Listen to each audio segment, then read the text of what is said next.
Chacun peut deviner. Et j'ai sollicité votre compréhension pour passer mon message pour ce qui est du patronat et du président de la société civile. Comme tous les documents qui sortiront d'ici, je lirai attentivement leur discours.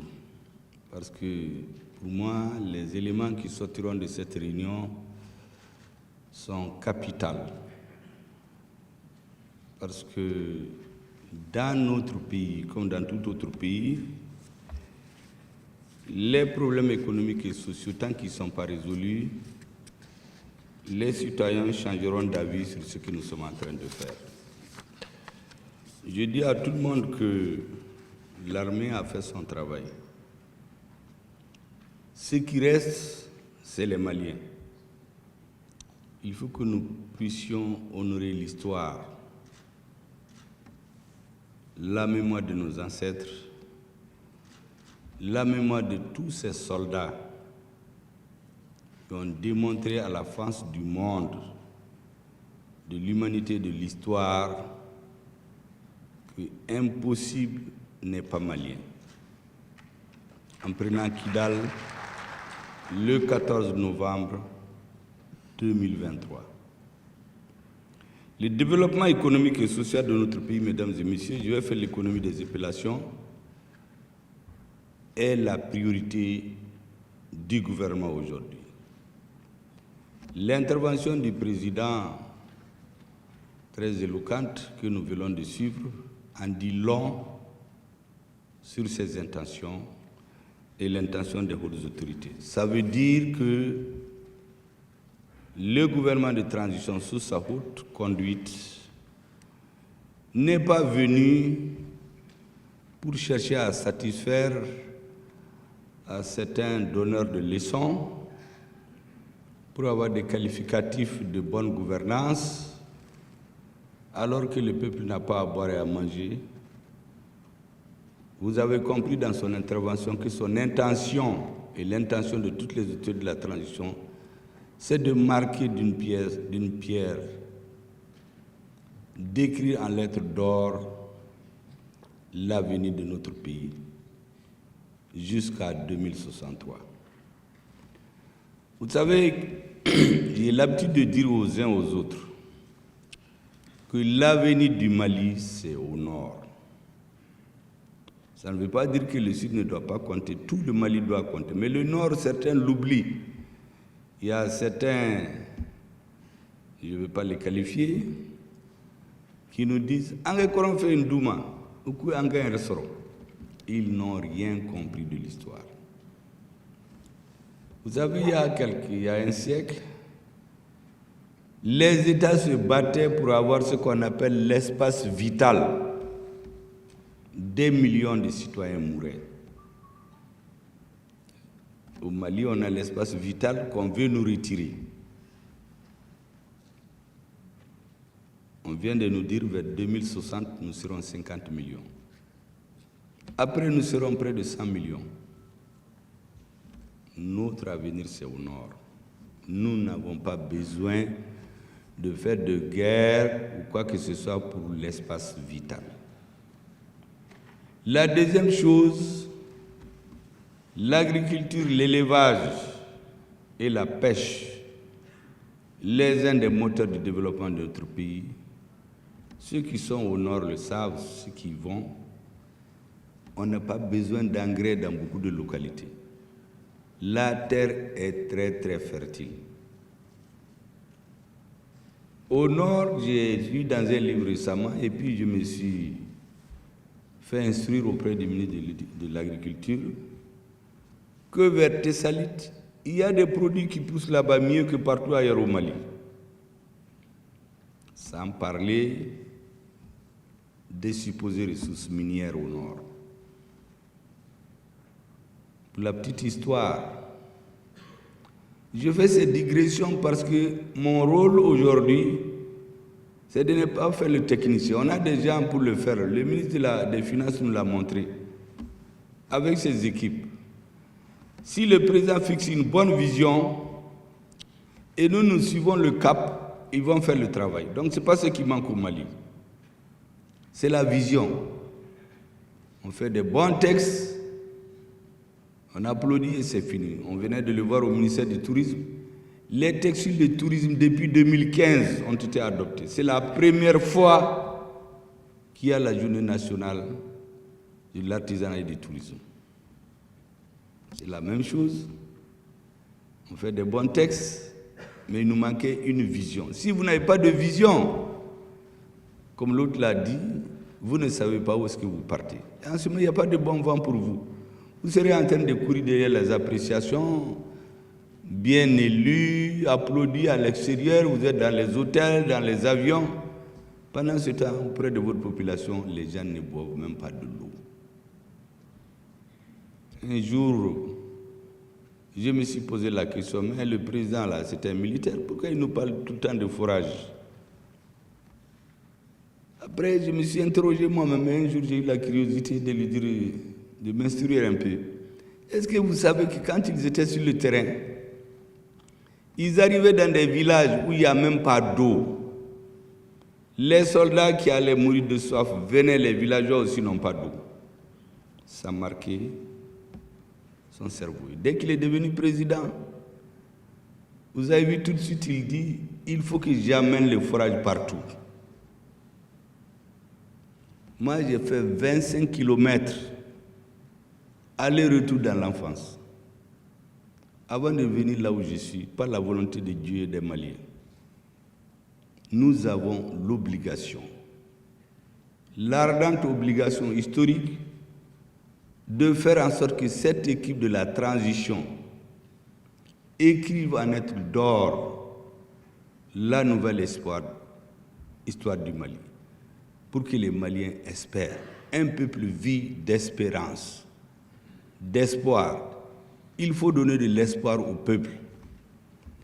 Et ces revendications pour lesquelles il s'est mobilisé des mois durant, en refusant la politique de fait accompli qu'on voulait lui imposer, en le réduisant à ne plus croire en lui-même, en le faisant attendre les moments de l'histoire où quelqu'un aura décidé que le Mali doit devenir ainsi, et puis il s'en va, ou bien il reste. Et les Maliens allaient se retrouver, comme vous l'avez déjà vu, comme un pays où la communauté internationale a fait 20 ans. Un jour, elle a décidé de partir. Et les citoyens sont en train de courir pour chercher à s'agraffer au train d'atterrissage des avions pour quitter son pays. Et les présidents démocratiquement élus, qui étaient applaudis par tout le monde pendant ces 20 ans et leurs familles, comme chez nous, c'était un responsable, ont 2, 3, 4, 5 passeports, et le jour venu, les plus dynamiques vont chercher à s'accrocher au train d'atterrissage. Certains ne pourront même pas aller, ils vont tomber. Et ceux qui ont les multiples passeports choisiront là où il est mieux pour eux d'aller. Et c'est fini. L'écrasante majorité des Maliens n'aura que ses yeux pour pleurer et devenir de nouveau esclaves sous la soumission des autres. Parce qu'elle va dire, mon armée ne vaut rien, il me faut l'armée d'autrui pour me sécuriser. Voilà le sort qui était réservé au Mali. La case était en train de brûler. Quand une case brûle, on ne demande pas qui a mis le feu. Ceux qui se mettent dans le débat de savoir qui a mis le feu, ils n'ont rien compris. Les Africains disent qu'il faut d'abord éteindre le feu. Quand le feu est éteint, on cherche à comprendre. Et au Mali, pendant qu'on nous a inoculé le virus du défaitisme, j'ai appelé le virus du pétainisme, où la grande majorité des Maliens, désabusés, découragés, attendaient les jours fatidiques dont je vous avais parlé parce qu'ils ne pouvaient rien faire. L'armée malienne ne peut même pas acheter des lunettes à vision nocturne. A fortiori des avions, des drones, des hélicoptères, des blindés et autres. Parce qu'il y avait un autre agenda caché qui n'était pas celui du Mali. On nous a vendu une marchandise dans un emballage sur lequel est écrit, sur lequel emballage, à me ramener la paix au Mali. À l'intérieur, les Maliens viennent ouvrir. On dit non, nous sommes venus pour cette histoire de ramener la paix, faire la guerre. On est venu pour maintenir la paix. On ne la ramène pas, mais on la maintient. Mais elle n'existe pas. Et quand on leur a dit de partir, on se donne rendez-vous à 6h, on vient, on nous dit qu'ils sont partis à midi. On se donne rendez-vous à midi, on vient, on nous dit qu'ils sont partis depuis 6h. Et on se rend compte que parmi les raisons, ils disent qu'ils sont en insécurité. Mais vous êtes venus pour nous sécuriser. Et vous vous fiez parce que vous êtes en insécurité. Mais ça, c'est quoi ça? On a fait 10 ans dans ça. Mais quand on s'est rendu compte à midi qu'ils sont partis depuis 6h, nous avons dit à eux-mêmes et à ceux qui savaient qu'ils partaient depuis 6h qu'ils ne perdent rien à attendre. Et le chef suprême des armées, le ministre de la Défense, avec, je dis, son calme olympien, les chefs militaires, avec leur discrétion reconnue, nos soldats, avec leur sens du sacrifice et de la patrie, n'ont lésiné sur rien. Et ils ont pris Kidal le 14 novembre 2023, démontrant ainsi à la face du monde, du point de vue de l'histoire, qu'impossible n'est pas malien, que l'armée malienne, que j'ai appelée les Monebo Deum, ces messieurs et ces dames qui nous ont enlevé la douleur et le sens de la défaite et nous ont restitué notre honneur et notre dignité. C'est ainsi que, aujourd'hui, tous les Africains regardent le Mali. Tous les Maliens regardent leurs militaires. Mais les militaires ont fait leur travail. Qu'est-ce qui nous reste maintenant? Le développement économique et social. Parce que s'il ne vient pas tôt ou tard, ce sacrifice des militaires, je ne dirais pas qu'il sera vain, mais il sera minoré. Et donc, notre rôle aujourd'hui, c'est exactement ce que le ministre de l'économie et des finances a fait. C'est penser au développement économique et social du Mali. Parce que nous voulons un peuple qui vive heureux. Nous voulons un pays où certains chercheront des visas pour venir, et non l'inverse. Et pour cela, ils ont pris le soin de se poser la question. D'où venons-nous? Où sommes-nous? Où voulons-nous aller? Et comment y aller? C'était exactement ces questions-là qu'on a effacées de notre vision. On était là seulement, les Mali, l'exemple, et puis on sursautait, comme des cabris qui ont pris de l'alcool. Vous savez ce qu'Amadou Hampâté-Bâ dit? Il dit que le pouvoir là, c'est comme l'alcool. Les premiers verres là, vous sautillez très content comme un cabri là, vous êtes bien. Au deuxième verre là, vous êtes fort, tout le monde a peur de vous. Au troisième verre, vous commettez tellement d'erreurs que vous devenez comme un cochon dans les saletés. Donc c'est ce que les autres avaient prévu pour nous. On a trouvé des hommes, des militaires, ils ont retiré la bouteille d'alcool là, ils ont dit non, mettez-vous au travail. posez-vous la question, d'où venez-vous? Où est-ce que vous êtes? Où voulez-vous aller? Et surtout, comment y aller? Voici les questions que le président a posées au ministère de l'économie et des finances, qui a dit aux Maliens, voici là où je veux que vous alliez. Voici comment aller. Voici là où on est.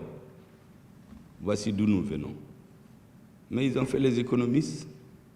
En réalité, ça c'est technique. D'où nous venons là, ça c'est politique. D'où nous venons là, c'est pas comme chez les autres.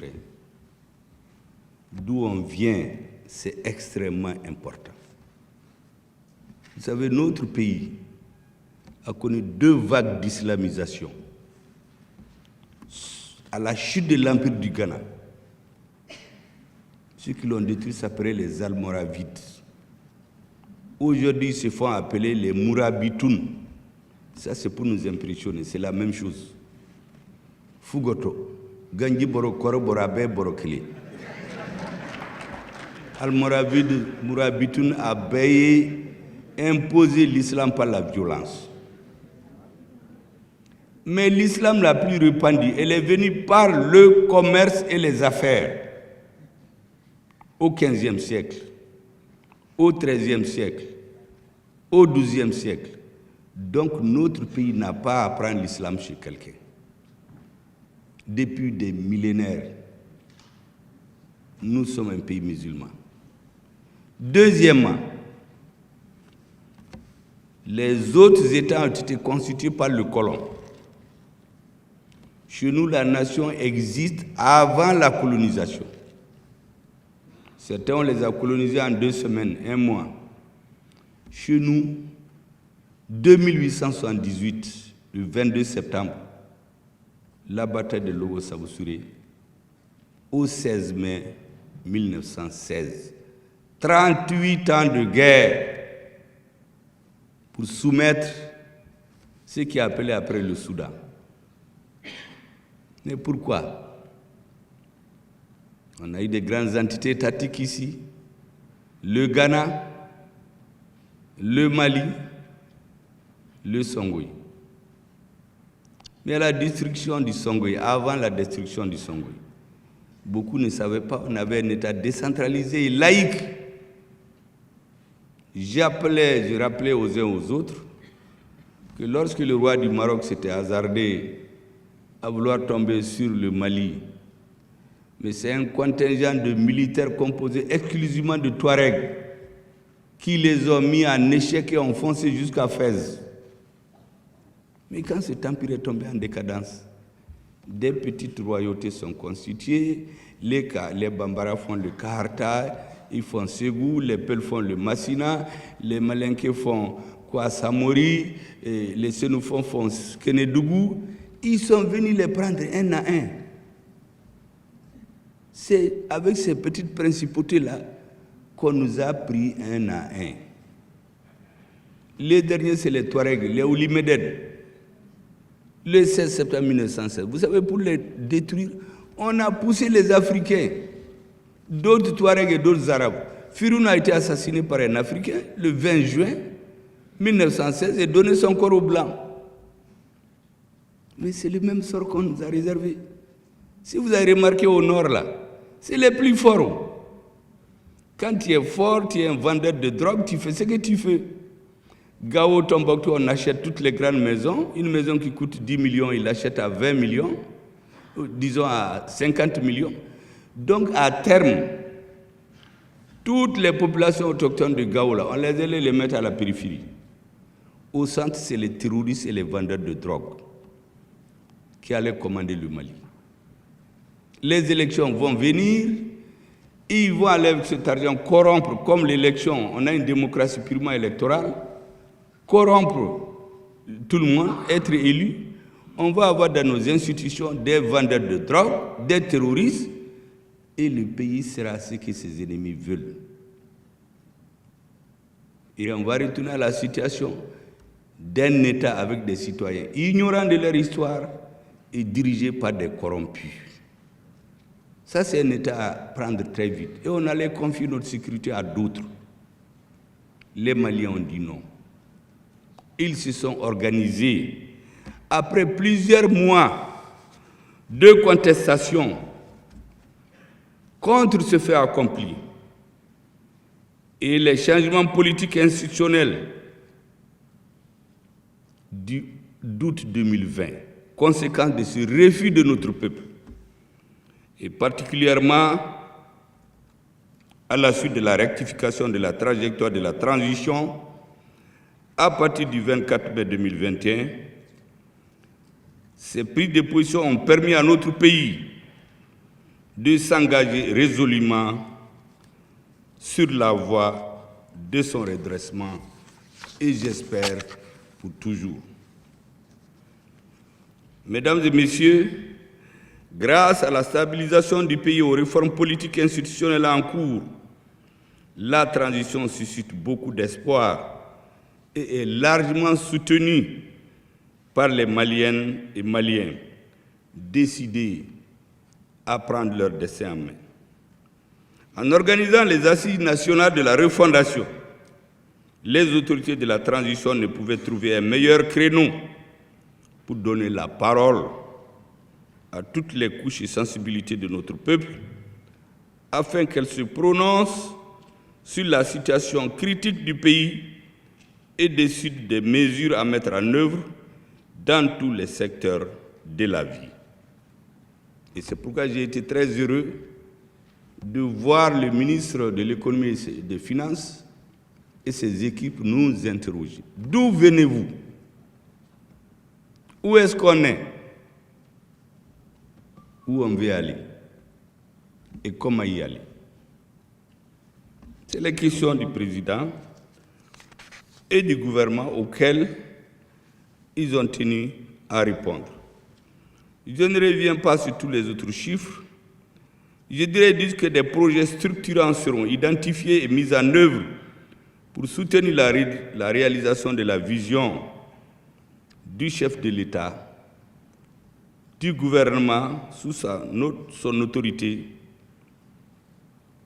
une vision déclinée en phase décennale qui concerneront les domaines suivants: la gouvernance et le renforcement des capacités de planification, les infrastructures et le développement du capital humain, l'exploitation et la transformation des ressources primaires, l'environnement et le changement politique.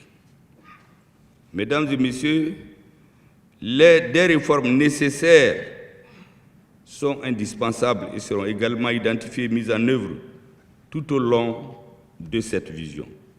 Cet exercice doit nous permettre de sortir des sentiers battus et jeter les bases d'un Mali nouveau. Nous l'appelons tous Malikoura. Maintenant, j'ai demandé aux oreilles, sinon qu'à dire Malitaga. Les Peuls, Malitaga, ça veut dire Malikoura. Les Dogons là, je crois que dans tous les villages, il y aura un nom à part. Parce que chez eux, chacun a son. Les Peuls donc à dire, les Arabes, chacun a qui a associé son nom. Ou bien nous allons nous entendre prendre le nom Malinké, Bamana, Malikoura, tout le monde comprend ça. Parce que j'ai vu l'autre jour des vieux Touaregs disent que Malikoura. J'ai dit, ah, à Kidal aussi il y a Malikoura. Je voulais qu'ils me disent comment on dit ça en tamashek. Donc notre Malikoura, et c'est de façon exclusive. Et c'est pourquoi, mesdames et messieurs, sous le leadership du chef de l'État, le gouvernement, depuis la rectification, a opéré en 2021 et mis l'accent sur la refondation à travers la mise en œuvre des réformes institutionnelles et politiques. Il s'agira à travers celle-ci de construire un État de droit en renforçant son autorité sur l'ensemble du territoire national. Et pour éviter les erreurs du passé, le président de la transition, qui constitutionnellement est l'auteur de la Constitution, soumis à l'appréciation du peuple depuis 30 ans, a fait comprendre aux Maliens qu'ils n'ont pas besoin d'experts pour écrire leur constitution. Nous avons une nouvelle constitution écrite par des Maliens, soumise à des Maliens, et non pas une constitution pour laquelle on paye près d'1 milliard pour donner à un consultant qui va nous envoyer le produit de son étude qu'on n'a jamais vu, ni les 1 million d'euros, ni les consultations, ni rien. Et imaginez-vous, le Mali était tel que ceux qui sont à la base de tout ça, là, ils crient partout. Donc au Mali, l'effronterie, le mensonge, les bagabaga sont devenus l'arme favorite pour gouverner le pays. Ça, c'est terminé. Aujourd'hui, tu proposes tes idées, le peuple malien les examine, et c'est ce que le président a fait. Et on a une nouvelle constitution qui dit clairement dans son article 34 les principes désormais que tout homme qui occupe des fonctions publiques doit suivre. Respecter la souveraineté du Mali, respecter ses choix stratégiques, respecter ses intérêts. L'article 34 de la Constitution. La Constitution a imposé autre chose, parce que c'est devenu maintenant la Constitution de tous les Maliens. L'article 35 dit clairement qu'il ne suffit pas d'être président, premier ministre, ministre, détenteur du pouvoir et acolyte. Bon, ça c'est moi qui ajoute acolyte, hein, et d'autres membres de l'oligarchie pour avoir la force de spolier les Maliens. Désormais, personne ne peut se soustraire à la loi. Vous ne pouvez pas. J'ai donné l'exemple l'autre jour. Un peuple qui construit un aéroport à 40 milliards, et puis quelques individus se retrouvent, ils vont fricoter avec quelqu'un qui vient de l'extérieur pour faire un contrat où l'État n'a rien. Et en quelques années, ils empochent l'équivalent d'un nouvel aéroport. L'État malien, lui, n'a rien. Un pays qui est en guerre, les gens meurent en nombre. Des gens sortent de l'argent au trésor. On ne peut pas acheter des lunettes à vision nocturne. L'argent est empoché. On ne peut pas payer des hélicoptères. L'argent est empoché. On ne peut pas payer des avions. L'argent est empoché. Par quelques individus. Et les militaires maliens moulés par millions, par milliers, on les enterrait dans des fosses communes. On ne peut même pas leur donner une sépulture digne de ce nom. Parce qu'on ne peut pas payer un avion de transport. On a sorti l'argent, mais les Maliens n'ont pas l'avion. Parce que d'autres ont décidé de connivence avec les membres de l'oligarchie qui constituent pratiquement une 3e colonne dans notre pays, une 5e colonne, pour nous paralyser. Notre peuple a dit non.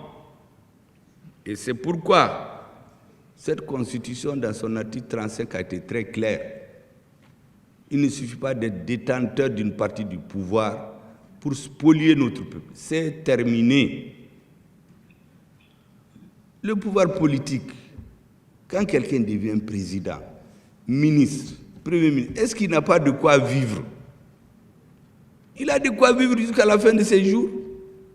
Mais s'il veut accumuler des milliards, il devient un corrompu. Accumuler des centaines et des dizaines de milliards, c'est l'affaire des hommes d'affaires. Parce qu'ils ont choisi de faire les affaires. Mais si vous devenez un accumulateur de milliards en utilisant votre position administrative, vous devenez un concurrent déloyal. Ça va empêcher les affaires de prospérer dans le pays. Nous voulons mettre ça à cela. C'est pourquoi on a mis ça dans l'article 35 de la Constitution. Et c'est pourquoi, mesdames et messieurs, cette Constitution, nous devons la mettre en œuvre pour permettre aux Maliens et Maliennes de prendre pleinement leur destin en main, de bâtir leur pays et d'en faire un havre de paix et de stabilité, un îlot de croissance et de prospérité. C'est pour cela que, à la suite du président, qui a énoncé une formule mondialement connue, certains que j'ai appelés des ignares triomphants, On crie que ça a été inventé. Mais ça n'a pas été inventé. Le président a su seulement ce que les gens disent dans le monde. Nous avons décidé de la mettre en pratique. Nous avions besoin de défendre notre pays. C'est ce qui a été fait. Pendant qu'on défendait notre pays, il fallait expliquer à notre peuple ce qui se passe chez nous.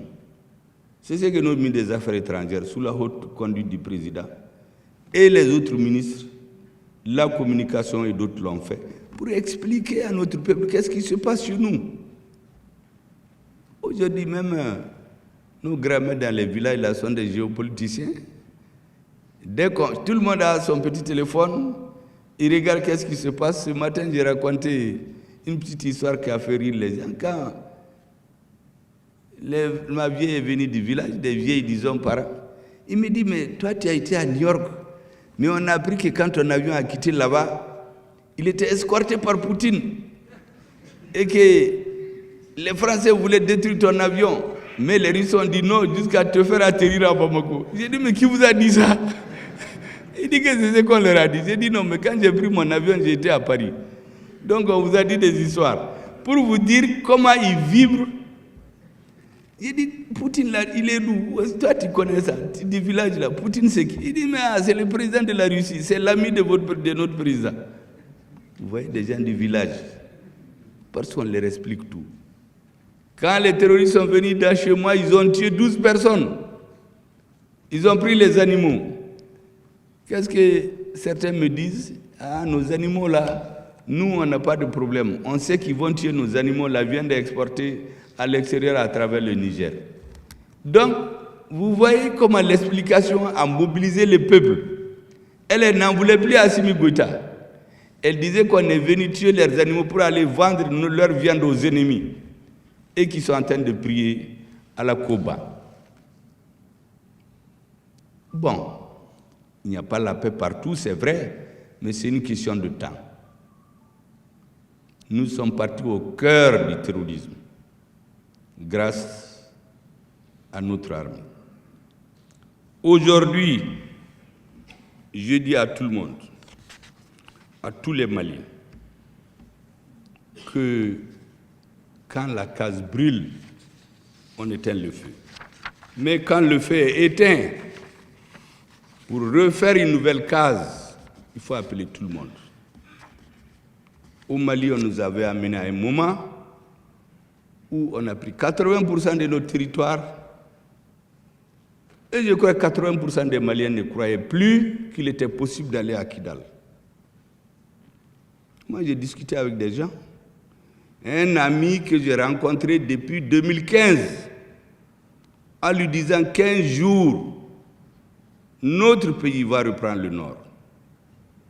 Depuis 2015, je l'ai rencontré tous les vendredis, en attendant l'arrivée de ces patriotes auxquels on va se joindre.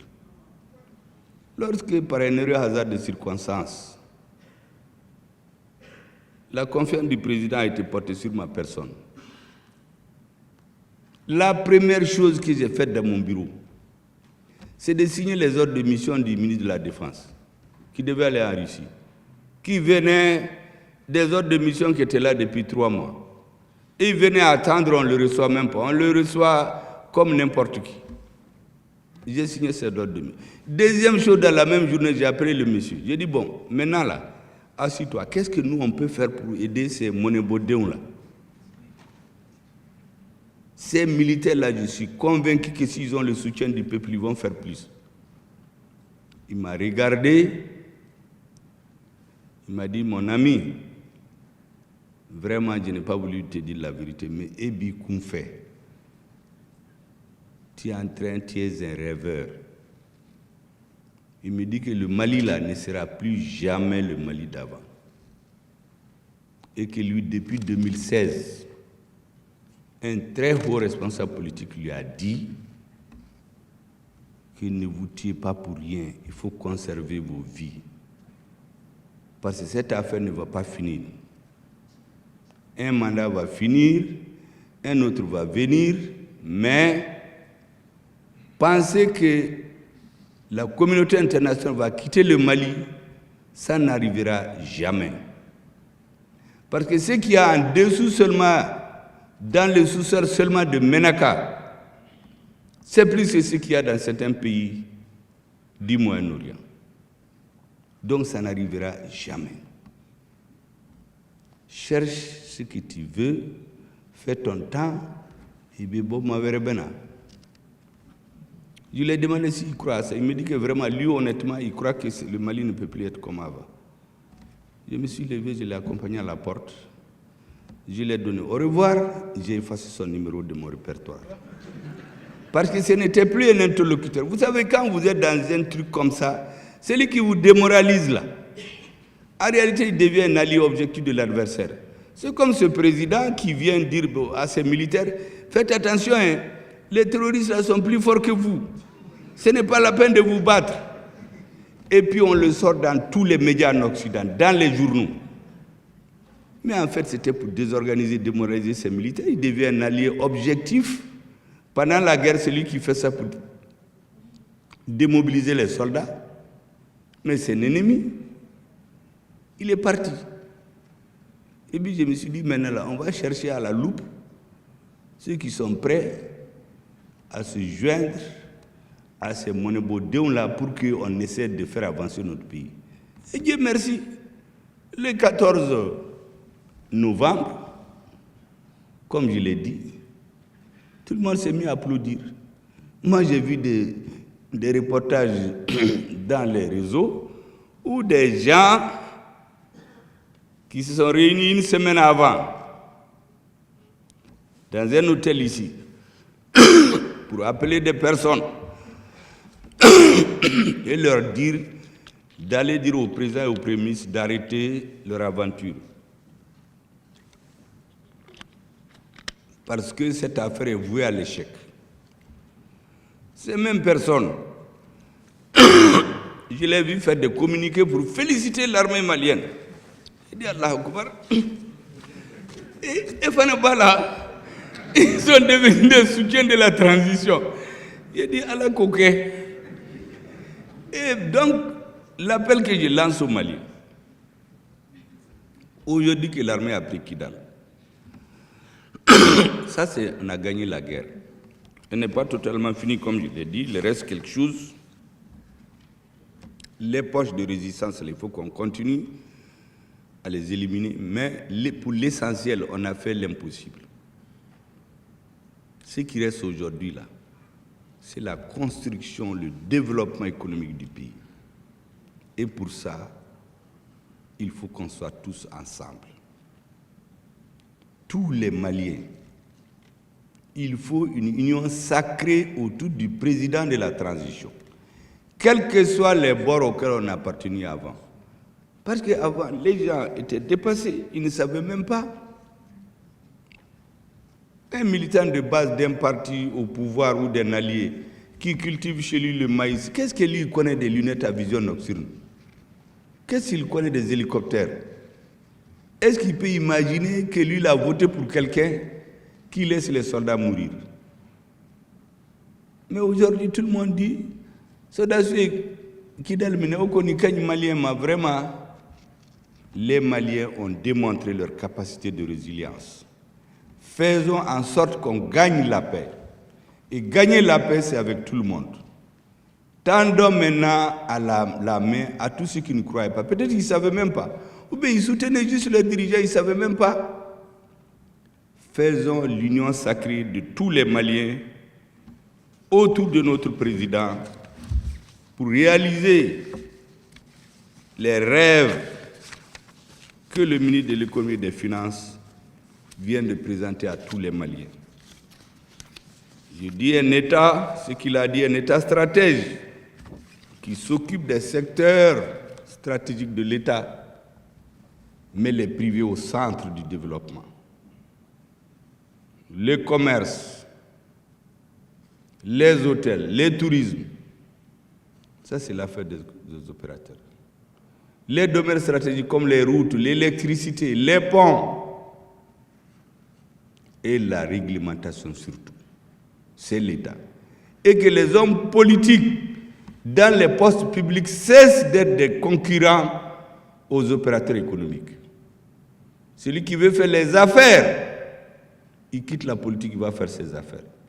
Celui qui veut faire la politique, tu cherches de quoi vivre décemment. Accumuler des centaines et des centaines de milliards, pendant que des Maliens n'ont même pas à boire. Nous ne sommes plus d'accord avec ça. C'est ça le message que je voulais faire passer. Et si la vision du président, qui est déclinée ici par notre ministre, je ne vais pas lui ajouter des qualificatifs parce que il va croire que désormais lui aussi il est président. En tout cas, il est en train de sourire. J'ai dit notre ministre duquel on est très satisfait, en tout cas pour nous avoir aidés à passer cette tempête-là. Ces programmes qu'ils ont transformé la vision du président pour nous dire techniquement comment aller vers la vision qui est dessinée. Je voudrais les féliciter et tous les travailleurs, tous ceux qui ont contribué à cela, quelles que soient leurs origines sociales, politiques et autres. Ce qui est important, c'est d'être d'accord avec la grande ligne de la transition. Je voudrais vraiment les féliciter. Remercier tous ceux qui sont venus ici pour vous dire qu'aujourd'hui, c'est des nouvelles pierres qu'on pose dans l'histoire du Mali.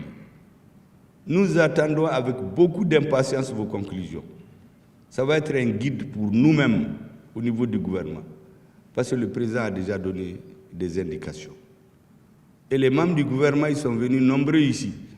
Je les ai vus certains ce matin à une première cérémonie, d'autres je les ai vus à une deuxième, mais vous voyez qu'ils ont tenu à être là, parce qu'en réalité, ils vont se mettre au travail maintenant.